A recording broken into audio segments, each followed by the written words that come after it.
Hey y'all, this is Cachet with Cachet Crafts with another information video. You already know the spiel about like, share, as follows. So I just figured I would make some tight coils and show you how different glue looks and works on some of your quilling art.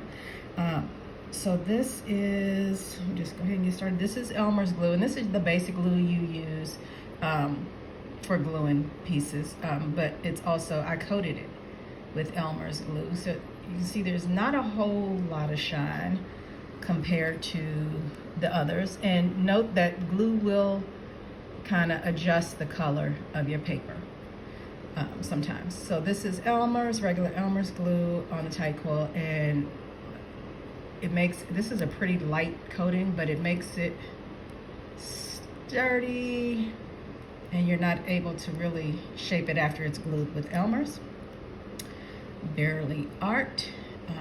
Elmer's, you already know, is a pretty inexpensive glue. Barely Art is a fairly expensive glue, but this is how it coats your piece. And you really, and I learned this in a 1mm class I took with 1mm quilling strip class I took with Lisa Sterner-Haas that teaches this, the paper quilling shop. But this is, the glue is put on here and it is white. You can still see it, enough glue to where it's still white when you put it on there. And once it dries, it does dry clear, but you can see with the Barely Art, you're still able to kind of shape it and it stays together, but you can mold it a little more. And that is how she had us make these flowers. You can see the glue on the back was placed on pretty heavy. There is no glue on the top, and this is 1mm strips, but it allowed us to shape and mold pieces, make them still pliable. Again, Barely Art.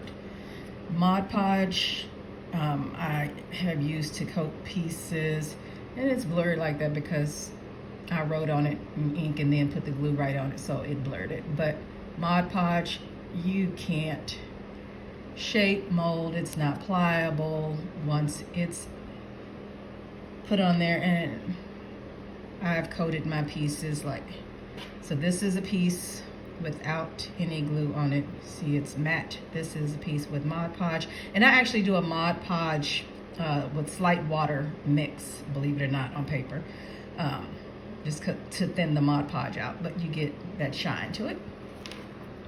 This one is, I was researching glue and found paper cement. I like paper cement. You get a lot. It can be a little expensive. Just think that can of rubber cement we used to use in school that had the paintbrush in it. But this is the paper cement. It does have a smell, I'll tell you that, but it also makes the piece pliable, just like the Barely Art, to where you can mold it. But I like the way it coats the piece better than the Barely Art. If it's gonna be, if this shiny side is gonna be seen, I like the way the paper cement works much better. So that is it. I don't use any spray sealers on my pieces, just because I think spraying, when you put the glue on your pieces, if you don't put it on evenly, you can see, let's see, where is it? Like this Mod Podge, you can see the different areas where it's not even.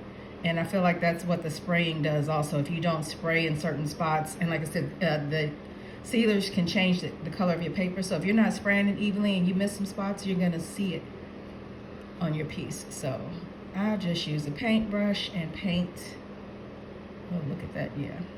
Paint my sealers on if there's a piece I need to seal. But that's it for the quilling glues that I use.